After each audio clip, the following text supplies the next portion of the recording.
Alright, so leaving Traveler's Lodge, head out onto this rather dormant street. That's one of like 3 cars I'll see the entire way into the office that I have to intermingle with on this side of the river, the south side of the river. Over to the left, like if I turn left and went up a street, there is a main street that is busy. But this one, super chill, basically, I think, marked even as a bike corridor or something. But you can get in and out of the south side flats via this route. And it's basically no traffic. Also, if you're looking for housing that you can afford, the housing in this neighborhood, like you can get a full-on house, 1,000 plus square feet for about $150K.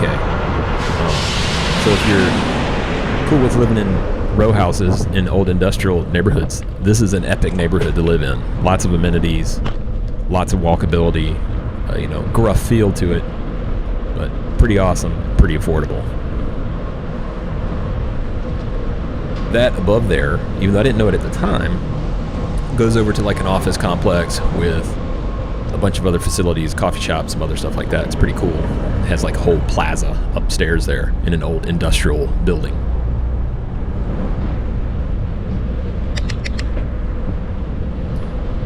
The raised level deck there with the catenary on it is actually the tram line or light rail line or streetcar or whatever the hell they call it these days. A million different names. And as you can see, it's a little old.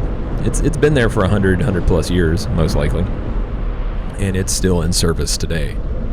So it comes out of the mountain there to the side, and that's the one stop here in the south side flats before it gets into downtown. And I'll actually ride by the downtown stop that's on the other side of this bridge across the river there in just a few minutes. As this is one of my first, so actually my second commute into downtown. Didn't really cover the first day because I didn't really do much else except go into the office, do a few things, and then head back out.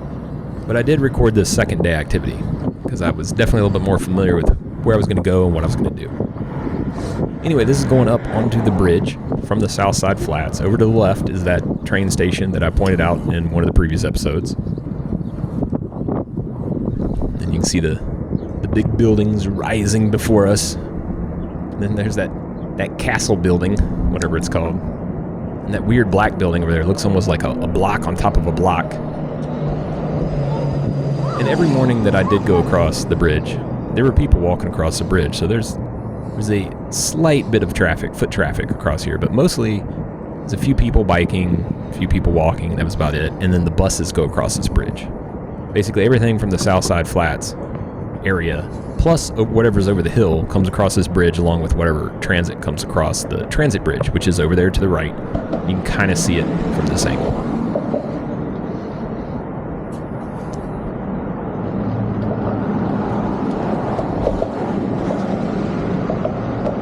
Also, you might notice that at this hour, I think it was like 8:30, 9 in the morning, something like that. It's not a lot of car traffic at this point. I did not notice any particular local bridge, i.e. bridge that has local traffic, being at capacity or even that backed up in the morning. In the evening, this bridge got a little backed up, but not even that bad. Like I would come across here and I'd pass the cars, but if somebody's being a car driver across the bridge, they're not going to be sitting in it too long. And there's the freeway down below, and then further on there you see that interstate bridge. That's the one I actually went on to get the pictures in the previous episode.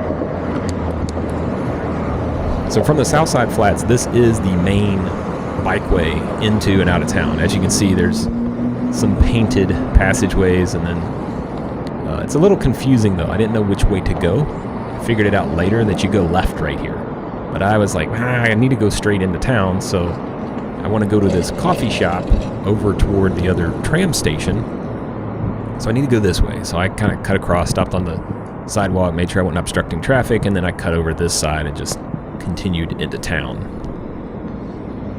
And this is that one corner that I mentioned in a previous video too, where it's like it looks rough or whatever, but then it's not really. It's actually pretty chill. There's this like Siam Thai place right there injected in the side of the building, another place. So even the alleyways in Pittsburgh are kind of cool. They usually have some type of amenity or something. So this one, I'm actually going counter traffic flow, which I didn't realize when I first turned down the street, so my bad.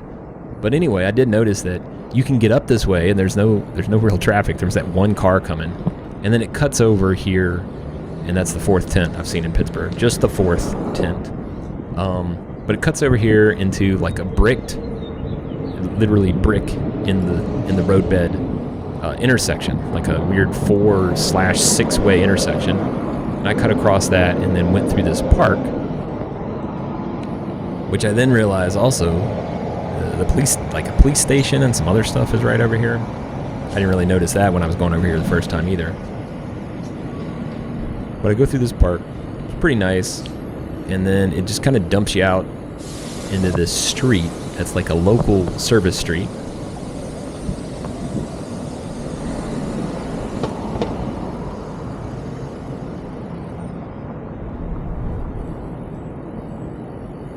Watching pedestrians walking astray and cars doing stuff and all this and that, this and that, this and that, whatever.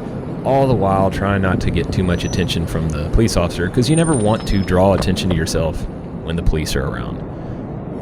Thus my slight confusion when I was like, oh dear, the police station's right over here. But anyway, up there to the right, I just passed it, is the actual tram station. And then the transit building or office or whatever is right there. And then over to the left is where I'm going to Gasoline Street Coffee.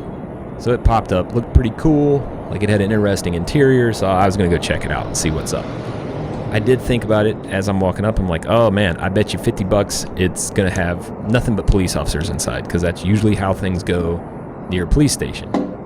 And even with the police there, I'm like, yeah, I'm going to lock up anyway, because if there's one thing I've noticed in life, your shit's just as likely to get stolen out of the front of the police station as it is anywhere else. So it took a little angling to get it in there in a place I could lock it up. Got it locked up, and in I went. Good morning. Good morning. Could I get a cappuccino? Is that all for you?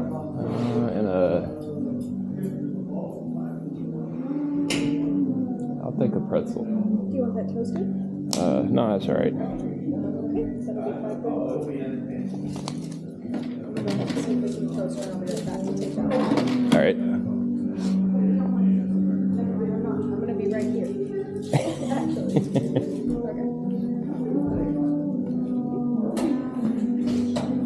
I guess that's enough. I don't know what you said. I'm barely awake at the moment. It's fine. Also, I'm out of quarters, so I'm going to have to give you some dimes. I hope that's okay. That's all right. You can keep diming.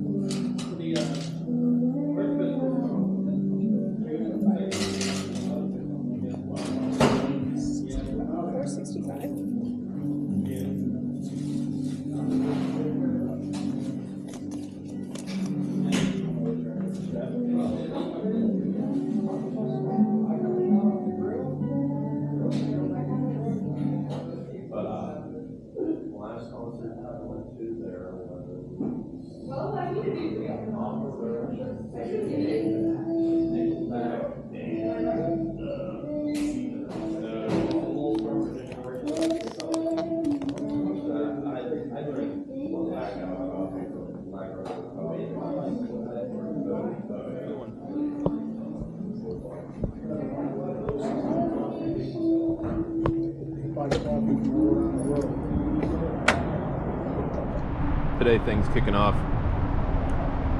at Gasoline Street Coffee. Rolled in here, as you might expect, via the old bike, and getting gasoline, fueled up for the day. Opted for a pretzel. I don't know how that's going to go, but we'll find out. I do kind of wonder, as I try different coffee places, how that's going to stack up, since Delaney's was top bar. Like they set it high, and now I'm bouncing into other places, and it's going to be interesting if that was like a good bar throughout the city, or if that was the high bar. So you know, that's one of those things that it'll either balance out downward, stay the same, or it'll go up. And if it goes up, holy shit, I'm moving to Pittsburgh.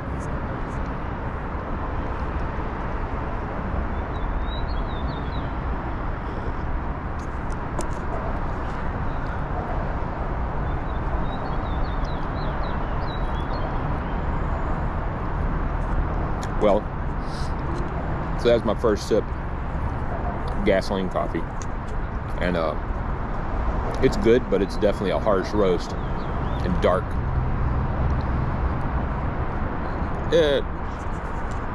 Trending downward a little bit. Delaney's was still top bar. Holy shit, were they top bar.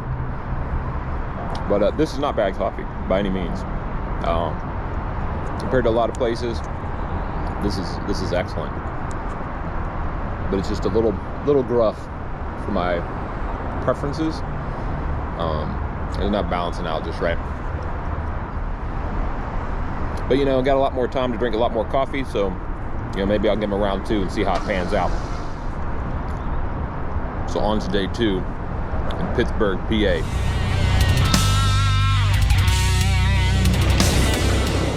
All right, time to leave.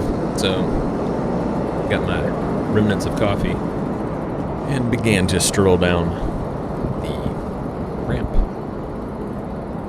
And I noticed, normal fashion, a driver had parked to block the ramp. So if anybody actually wanted to use the access ramp, that was not going to be possible. Good job, drivers. Anyway, I got rolling on, and you can see to the left there the transit stop. That's the first transit stop, like I was saying, on this side of the peninsula when coming up from the south. This dude just was rando backup parking for God only knows what, and then I headed into the park again.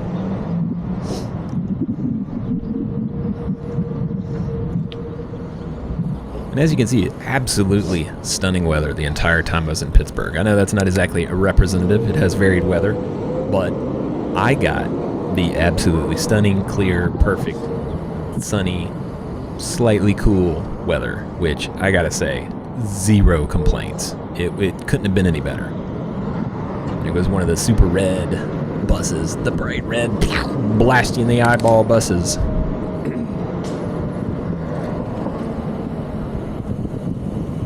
Then this is back through the questionable block, which again, not really questionable.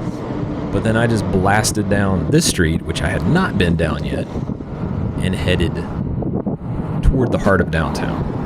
So maybe not the best street to ride down. It didn't seem super comfortable, but I'm one of those riders, so I'm fairly confident that I can clear through an area and not have to worry that much about traffic. And if things got a little too sketch, I would just bounce off and go a different direction.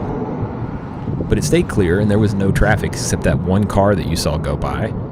So I just kept cruising this way. And then right here, I cut in, and immediately was pleasantly surprised by what is almost, in effect, like a car-free environment, practically. Even though there's a street there, I noticed I was right beside the bikeway that I should have rode in on. There's this park, pedestrian park, no cars through there. And then just these slow-speed roads that surround it. That then, as I cross the little brick-laid pathway there, I'm dumped right back into another pedestrian-only environment, which was just a really nice way to finish up the overall commute. Now, I did notice that even though I didn't notice it right at this moment, but later, as I went through this square another time or two, this is a street that goes around the square, but there's so little traffic and the cars just look like they're service cars or whatever. So it didn't seem like there was actual automobile traffic. It felt very, very comfortable to walk or to bike through. And even here in the downtown, the car traffic was really slow. Like we're talking sub 20 miles per hour, but still moving. So like there wasn't a bunch of traffic that was just stuck all the time. It's just that the traffic that was there was moving at a really reasonable speed and made the downtown feel more comfortable as I walked around or biked around in the city. So I gotta say, as a place to begin increasing the mode option in the city, Pittsburgh is stellar. It is absolutely stellar. This is one of the best cities in the country, which is saying a lot and also saying not a lot in its favor, because the cities in the U.S. are kind of a big question mark as like, what the hell is going on? But Pittsburgh is doing good. They're moving in the right direction on a lot of fronts. With that, catch you next episode.